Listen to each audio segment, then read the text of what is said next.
برادران ملت اسلامی، السلام علیکم ورحمۃ اللہ وبرکاتہ۔ الحمد للہ الحنان المنان الذي خلق الانسان وعلمه البيان، والصلاة والسلام على رسوله سيد الانس والجان وعلى آله واصحابه ذوي الخير والإحسان، اما بعد فأعوذ بالله من الشيطان الرجيم، بسم الله الرحمن الرحيم، وأما بنعمة ربك فحدث، صدق الله مولانا العظيم۔ بارگاہ رسالت معاذ صلی اللہ علیہ وسلم میں درود پاک کا ہدیہ پیش کریں۔ اللهم صل على سيدنا ومولانا محمد معدن الجود والكرم وآلہ واصحابہ الکرام وابنہ الکریم وبارک وسلم صلاة دائمة سرمدا ابدا۔ قرآن عظیم میں اللہ رب العزت ارشاد فرماتا ہے، وَقَلِيلٌ مِّنْ عِبَادِيَ الشَّكُورُ، میرے بندوں میں شکر کرنے والے بہت کم ہیں۔ اور یہ بات صحیح ہے کہ بندے پر بے شمار نعمتیں اللہ تعالیٰ عطا کیا ہے، بے شمار ہیں۔ وَإِن تَعُدُّوا نِعْمَتَ اللَّهِ لَا تُحْصُوهَا، اگر تم اللہ کی نعمتوں کو گننا چاہو گے تو شمار نہیں کر سکو گے۔ شیخ سعدی رحمۃ اللہ تعالی علیہ فرماتے ہیں کہ تمہارا ایک سانس لینا بھی نعمت ہے، سانس کا باہر نکالنا بھی نعمت ہے، اور اگر صرف سانسوں کی نعمتوں کا شکر ادا کرنے پر بندہ بیٹھ جائے تو پوری عمر اس کی تمام ہو جائے۔ باقی نعمتوں کا کیا ہے؟ بے شمار نعمتوں سے نوازا ہے اللہ تعالیٰ، لیکن انسان کی فطرت میں یہ بھی ہے کہ کبھی ایک چیز کی کمی محسوس ہوتی ہے تو وہ واویلا مچاتا ہے، بہت شور کرتا ہے کہ مجھے یہ تکلیف ہوئی، وہ تکلیف ہوئی۔ اس کے صحت کے زمانے کو وہ یاد نہیں کرتا، مصیبت کے زمانے کو بہت جلدی یاد کرتا ہے۔ اسی لیے شکر گزار بندے بہت کم ہیں۔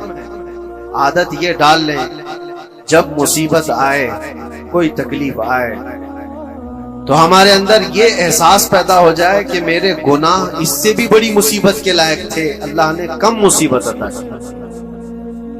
جب کوئی بیمار ہو جائے، جب کبھی کسی آفت میں مبتلا ہو جائے تو یقیناً درد تو ہوتا ہے، آدمی سہن نہیں کر پاتا، لیکن احساس دل میں یہ پیدا کرے اگر وہ انصاف کرنے پر آئے رب تبارک و تعالیٰ میرے ہر گناہ کے بدلے بڑی بڑی سزائیں دے سکتا ہے، میں چھوٹی سی سزا میں ملوث ہوں، اللہ کریم اس کا شکر ہے۔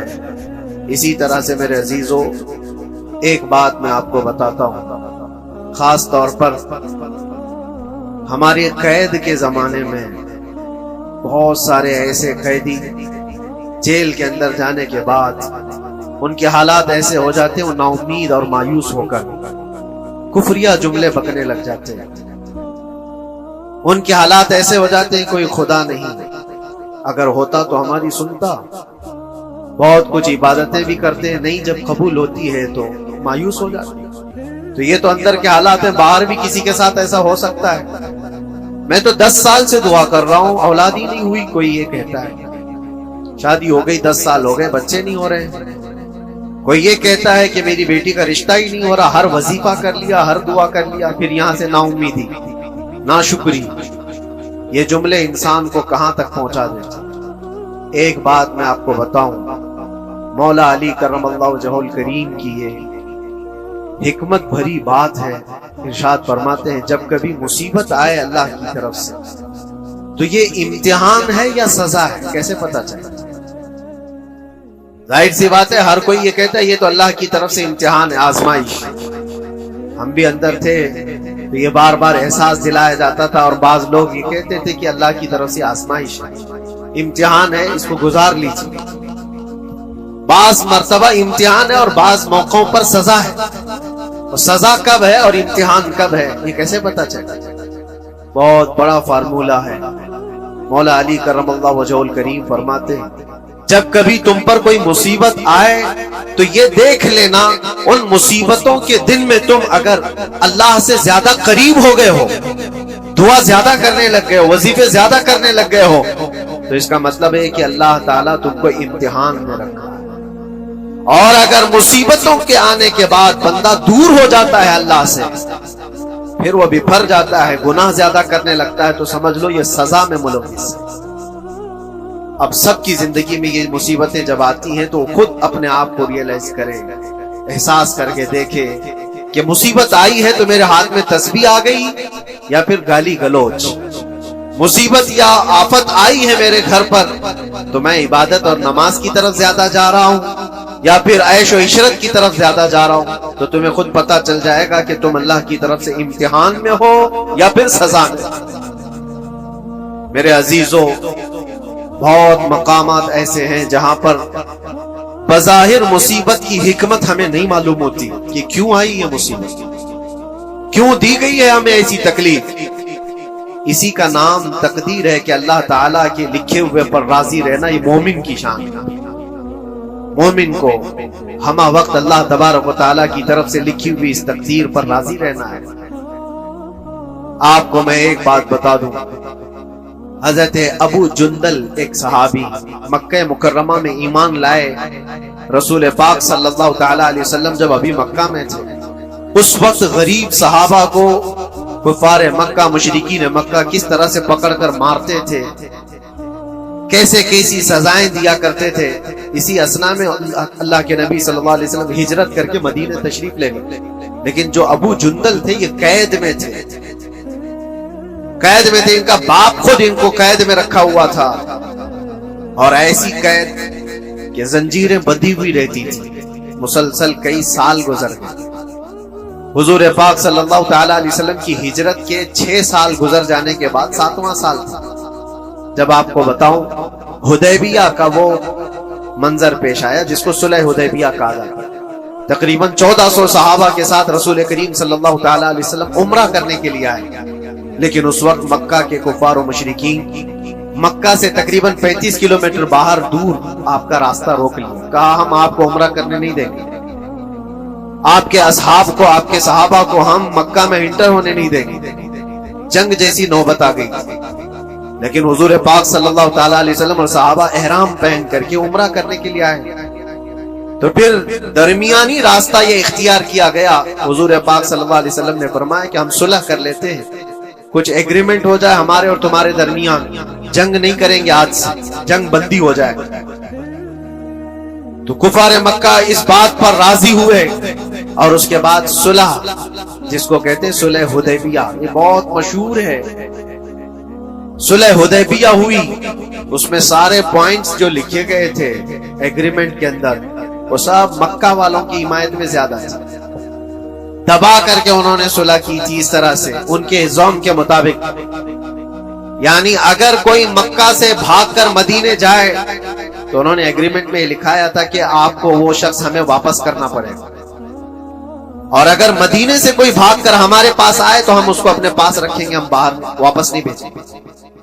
تمہارا کوئی آدمی ہمارے پاس آ گیا بھاگ کر کے، یا ہمارا ہی وہاں رہنے والا کوئی آدمی آ گیا آپ کی امان سے نکل کر کے، تو ہم اس کو اپنے پاس رکھیں۔ ایسی بہت ساری شرطیں تھیں۔ میں کیوں کہہ رہا ہوں یہ بات سنیں، یہ صلح حدیبیہ ہو گئی، ایگریمنٹ ابھی لکھا جانا تھا۔ وہ ابو جندل صحابی جو کئی سالوں سے مکہ میں قید میں تھے، زنجیریں توڑ کر کے وہ باہر نکل آئے، اور جب ان کو یہ خبر ملی کہ مکہ سے 35 کلومیٹر دور اللہ کے نبی صلی اللہ تعالی علیہ وسلم اپنے صحابہ کے ساتھ پڑاؤ ڈالے ہوئے ہیں اور تشریف لانے والے، کسی طرح بچ بچاتے ہوئے وہ وہاں پہنچ گئے حدیبیہ کے مقام پر۔ جیسے ہی وہ پہنچے صحابہ میں ایک شور ہو گیا۔ صحابہ جانتے تھے کہ کتنے سالوں سے ابو جندل قید میں، طرح طرح کی اذیتیں اٹھاتا ہے، بہت مصیبتیں اٹھائی ہیں ابو جندل۔ دیکھا ان کے جسم پر پورے زخموں کے نشان، ہاتھوں اور پیروں میں زنجیریں لٹکی ہوئی تھی۔ وہ اسی حالت میں صحابہ کے پاس آ گئے، صحابہ سب نے سینے سے سینہ لگایا، استقبال کیا، ابو جندل تم آ گئے ہمارے پاس، آ گئے۔ اب بات سنو، بڑی حیرت کی ہے، ایگریمنٹ لکھا جا رہا تھا اور ابو جندل مکہ سے فرار ہو کر کے آئے تھے۔ ابو جندل کا جو باپ ہے اور دوسرے جو رئیس مکہ کے تھے، قریش کے سردار، سبوں نے ہاتھ روک لیا اور کہا ہمارا ایک آدمی بھاگ کر آپ کے پاس آیا ہے، ایگریمنٹ کے مطابق اس کو آپ ہمیں واپس کرنا ہو، واپس لوٹانا ہو۔ مکہ میں رہنے والا شخص آپ کے پاس آیا ہے، وہ ہمارا قیدی ہے۔ حضور پاک صلی اللہ تعالی علیہ وسلم نے فرمایا ابھی تو لکھا نہیں گیا، اس سے پہلے وہ آیا ہے، چھوڑ دو اس کو، اس کے بعد جو بھی ہوگا اس پر عمل کریں گے۔ مکہ والوں نے کہا نہیں، ہم نہیں مانتے اس چیز کو۔ حضور پاک صلی اللہ تعالی علیہ وسلم نے یہاں تک فرمایا اس ایک شخص کو میری ضمانت میں دے دو، باقی تمہاری ساری شرطیں منظور کر لی جائیں گی۔ وہ رحمت للعالمین نبی اکرم صلی اللہ تعالی علیہ وسلم اپنے غلاموں پر رحم کیسے نہ کرتے؟ جب ان حالات میں دیکھا ابو جندل کو تو صحابہ بھی حضور کے پاس آئے اور کہا یا رسول اللہ صلی اللہ علیہ وسلم صلح کیوں کر رہے ہیں؟ ان کے ساتھ جنگ کریں گے ہم، ان کو ہم نے بدر میں، احد میں، خندق میں ان کے ساتھ جو مقابلے کی ہمیں تجربہ ہے، ہم ان کے پرخچے اڑا دیں گے، آپ اجازت دیں ہم جنگ کریں گے۔ اللہ کے نبی فرماتے ہیں میں جو دیکھ رہا ہوں وہ تم نہیں دیکھ رہے، اللہ کا حکم نہیں ہے جنگ کرنے کا۔ صلح ہو گئی، لکھا جا رہا تھا، اور یہ ابو جندل آئے۔ آپ جب حضور پاک صلی اللہ تعالی علیہ وسلم نے فرمایا ٹھیک ہے ایگریمنٹ کے مطابق ابو جندل کو مکہ واپس بھیجنا پڑے گا، اتنا فرمایا تھا حضور، ابو جندل دھاڑے مار مار کر رونے لگے اور صحابہ کو جا کر کے اپنے زخم دکھانے لگے کہ دیکھو مجھے واپس بھیجا جا رہا ہے، مجھے واپس بھیجا جا رہا ہے۔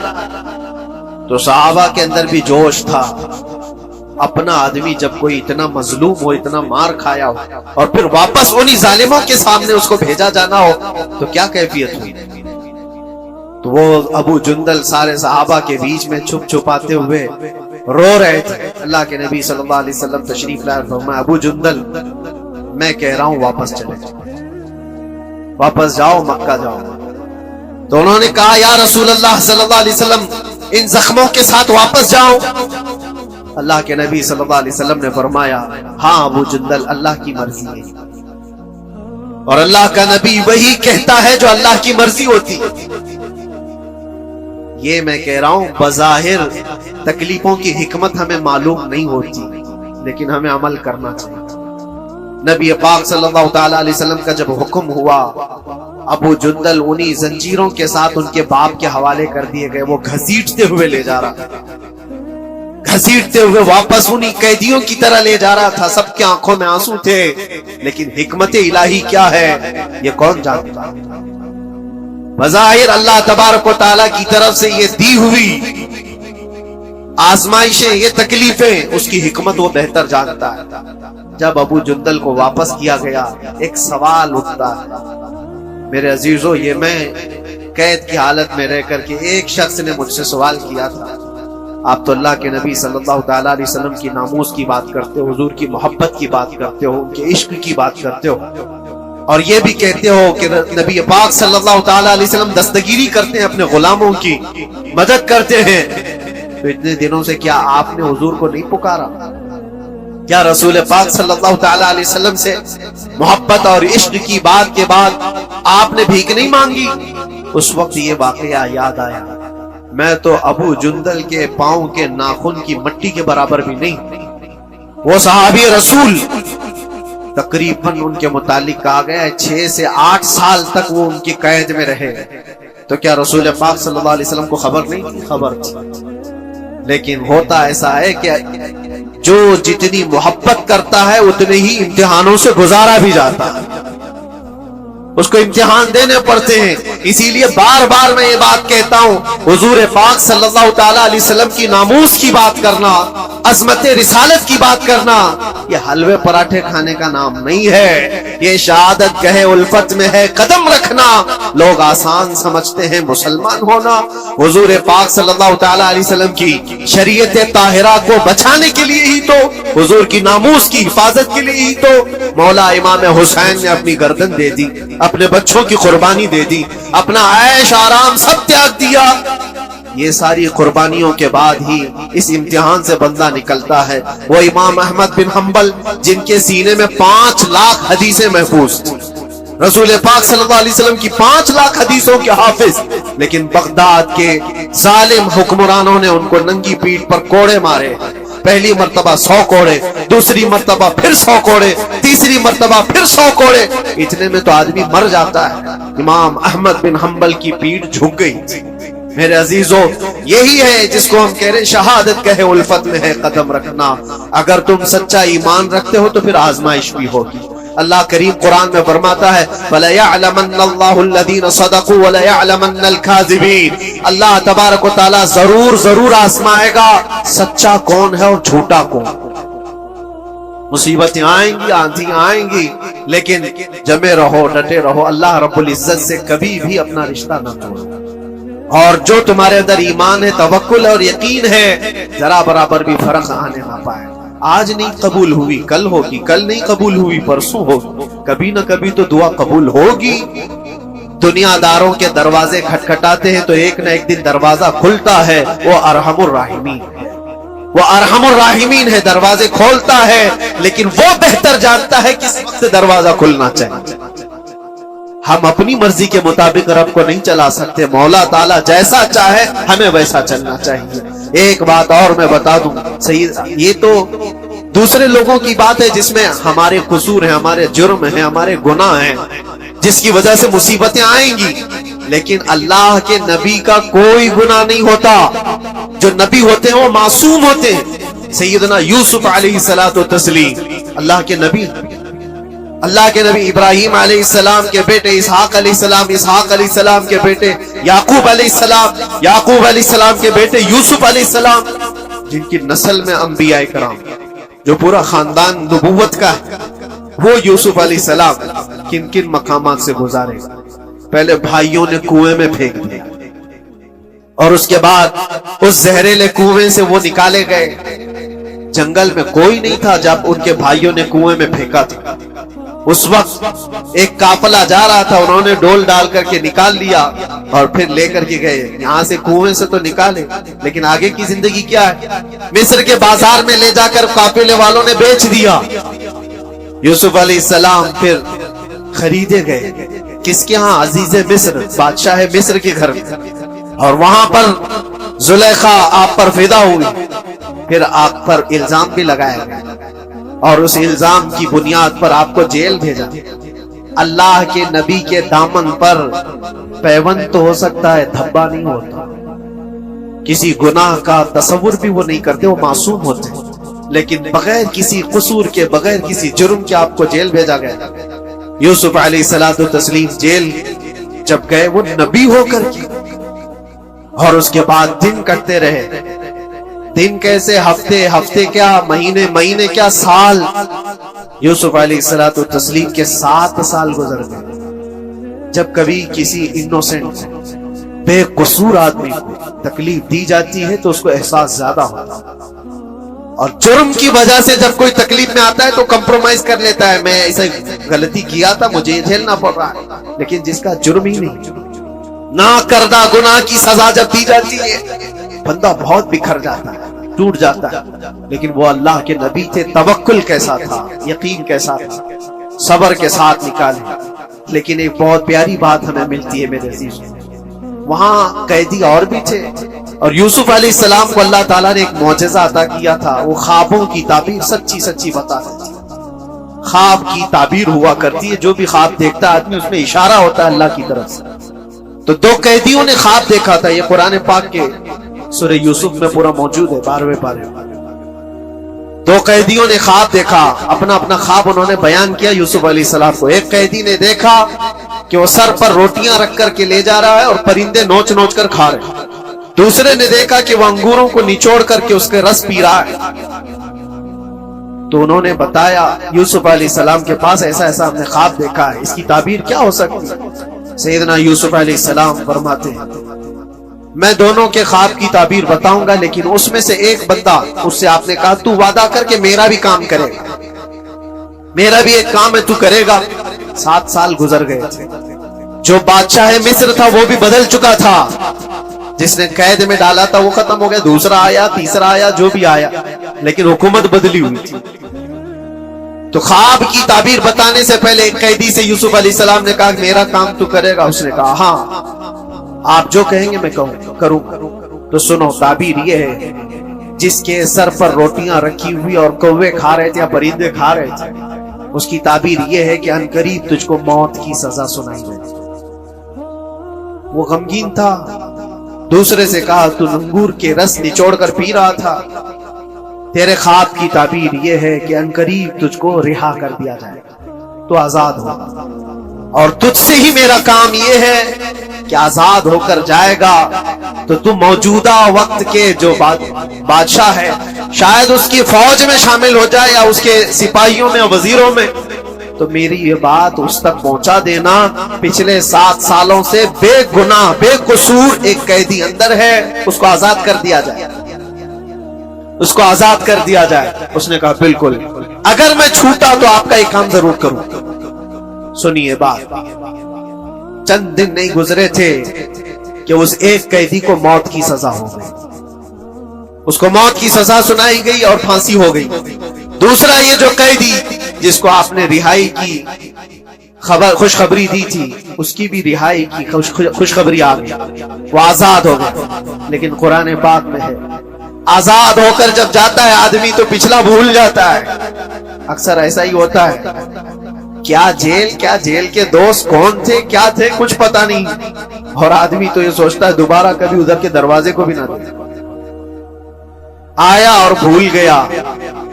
یوسف علیہ السلام نے جو کام دیا تھا وہ بھول گیا، یہاں تک کہ قرآن میں اللہ فرماتا ہے کئی سال گزر گئے، 1-2 دن نہیں، سالوں گزر گئے، اور وہ بادشاہ کی فوج میں شامل تھا یا بادشاہ کے مصاحبین میں شامل تھا، قریبی لوگوں میں۔ ایک زمانے کے بعد مدت ہوئی، اور اس وقت سوچیے آپ کتنا وقت حضرت یوسف علیہ السلام نے کاٹا ہوگا۔ ایک دن آپ بے اختیار رو پڑے اللہ کی بارگاہ۔ یہ میں آپ کو بتا رہا ہوں، کبھی کبھار انسانی فطرت کا تقاضا ہے، اللہ تبارک و تعالیٰ کی بارگاہ میں رو پڑے اور کہا اے رب العالمین، اے ارحم الراحمین، یہ دن کب ختم ہوں گے؟ یہ جس طرح سے مجھے جیل کی سلاخوں کے پیچھے بند کیا گیا ہے، ان مصیبتوں سے کب آزادی ہوگی میرے مولا یا ارحم الراحمین؟ جواب رب تعالیٰ کی طرف سے آئے، یہ ہمارے اور آپ کی بات نہیں ہے، یہ اللہ کے نبی کی بات ہے۔ اب سنو، یوسف علیہ السلام کو جواب آیا، اے یوسف، جب تجھے جیل سے نکلنا ہی تھا، تجھے باہر جانا ہی تھا، تو دنیا کے بادشاہ کے پاس سامنے کیوں ریکویسٹ رکھا، میرے سامنے رکھ دیا؟ اللہ اکبر، یہ توکل کا اعلیٰ درجہ۔ اتنی مصیبتوں کے بعد بھی تم نے اس سپاہی کو کیوں اپنا قاصد بنا کر بادشاہ کے سامنے بھیجا کہ میری آزادی ہو جائے؟ یوسف علیہ السلام بہت روئے، سجدے میں گر کر کے مولا مجھے معاف کر دے، اور میرے ہر شے کا تو مالک ہے، اب میں زندگی بھر قید میں رہوں یا آزاد رہوں یہ تیری مرضی پر ہے۔ میرے عزیزو، پھر یوسف علیہ السلام کے ساتھ کیا ہوا؟ بادشاہ نے خود ایک خواب دیکھا اور وہ پریشان تھا، خوابوں کی تعبیر کوئی بتا نہیں رہا تھا۔ تب اس قیدی کو چھوٹے ہوئے کو یاد آئی بات کہ جیل میں ایک آدمی ہے جو سچی سچی تعبیر بتاتا ہے۔ پھر اس نے بادشاہ سے کہا ایک قیدی بہت شریف اور صالح ہے، وہ سچی تعبیر بتائے گا، آپ کہیں تو میں اس کو لے آؤں۔ اور اس نے مجھے یہ کہا بھی تھا کہ اس کو آزاد کرنا ہے، آپ کے پاس ریکویسٹ رکھنی ہے کہ وہ بے قصور قید میں ہے۔ بادشاہ نے معلومات حاصل کی اور اس کے بعد پروانہ دے دیا کہ اس قیدی کو آزاد کیا جائے جس کو بے قصور رکھا گیا، اور میرے خواب کی تعبیر بتائی جائے۔ یوسف علیہ الصلوۃ والتسلیم کو لوگ آئے لینے کے لیے۔ اب یہاں منظر اور ہے میرے عزیز، کہا کہ بادشاہ نے خواب دیکھا، اس کی تعبیر بتا۔ آپ نے تعبیر تو بتا دی کہ کیا ہونے والا ہے اگلے 7 سالوں میں بادشاہ کے ساتھ، یہ ساری تعبیر بتائی، لیکن جب آزاد کرنے کی بات آئی تو آپ نے کہا رہنے دو، اب مجھے قید میں رہنے دو، اس لیے کہ آپ کو یہ احساس ہوگا کہ میں بادشاہ کے پاس کیوں رکھا ہے اس مقدمے۔ لیکن بعد میں بادشاہ اور اس کے مصاحبین اور اس کے وزیر آپ کو اصرار کرتے ہوئے لے گئے اور لے جا کر کے سیدھے وزیر اعظم کے تخت پر بٹھا دیا، سیدھے وزیر اعظم کے تخت پر بٹھا دیا۔ پھر رب تبارک و تعالیٰ نے فرمایا اے یوسف، جب تک ہم چاہیں تب اندر رہے گا آدمی، اور جب ہم چاہ لے باہر تو پھر اپنی مرضی سے کوئی اندر بھی نہیں دے سکتا۔ حقیقت ہے میرے عزیزو، جب مصیبتوں کے ختم ہونے کا وقت آئے پھر پوری دنیا کھڑی ہو کر کے بھی تم کو مصیبت نہیں دے سکتی۔ تکلیف نہیں دے سکتی. اور رب تبارک و تعالیٰ نے فرمایا وَإِن يَمْسَسْكَ اللَّهُ بِضُرٍّ فَلَا كَاشِفَ لَهُ، اگر تم کو اللہ کی طرف سے کوئی مصیبت آئے تو کوئی اس کو ہٹانے والا نہیں ہے. وَإِن يَمْسَسْكَ اللَّهُ بِخَيْرٍ فَلَا رَادَّ لِفَضْلِهِ، اور اگر اللہ تبارک و تعالیٰ کوئی بھلائی کسی بندے کو دے دے تو دنیا کی کوئی طاقت اس کو روک بھی نہیں سکتی. آج اگر رب تبارک و تعالی ہم کو کوئی مقام اور مرتبہ دے دے، کوئی عزت اور انعام دے دے، سارے کتے بھونکتے رہیں، اس انعام کو کوئی رد نہیں کر سکتا. اللہ تبارک و تعالی کا دیا ہوا فضل اس کو کوئی کاٹ نہیں سکتا، اور اس کی دی ہوئی مصیبت کو کوئی دوسرا ٹال بھی نہیں سکتا. اسی لیے آؤ لگے رہو اسی بارگاہ میں اور عرض کرو کہ مولا مجھ سے جو خطائیں ہوئی ہیں اس کو درگزر فرما دے، اور جس طرح کی بھی تو زندگی دیا ہے یہ تیرا شکر ہے مولا. شکر ادا کرنے کی عادت ڈال لو.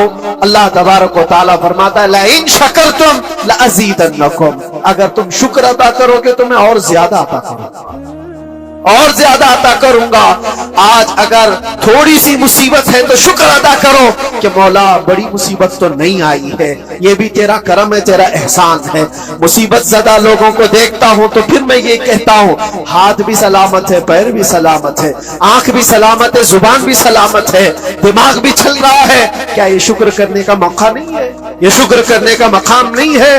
آؤ ہر دن اللہ کا شکر ادا کرو، شکایتیں کم کرو. اللہ تبارک و تعالیٰ کو یہ زندگی پسند ہے. وآخر دعوانا الحمدللہ رب العالمین. سلام.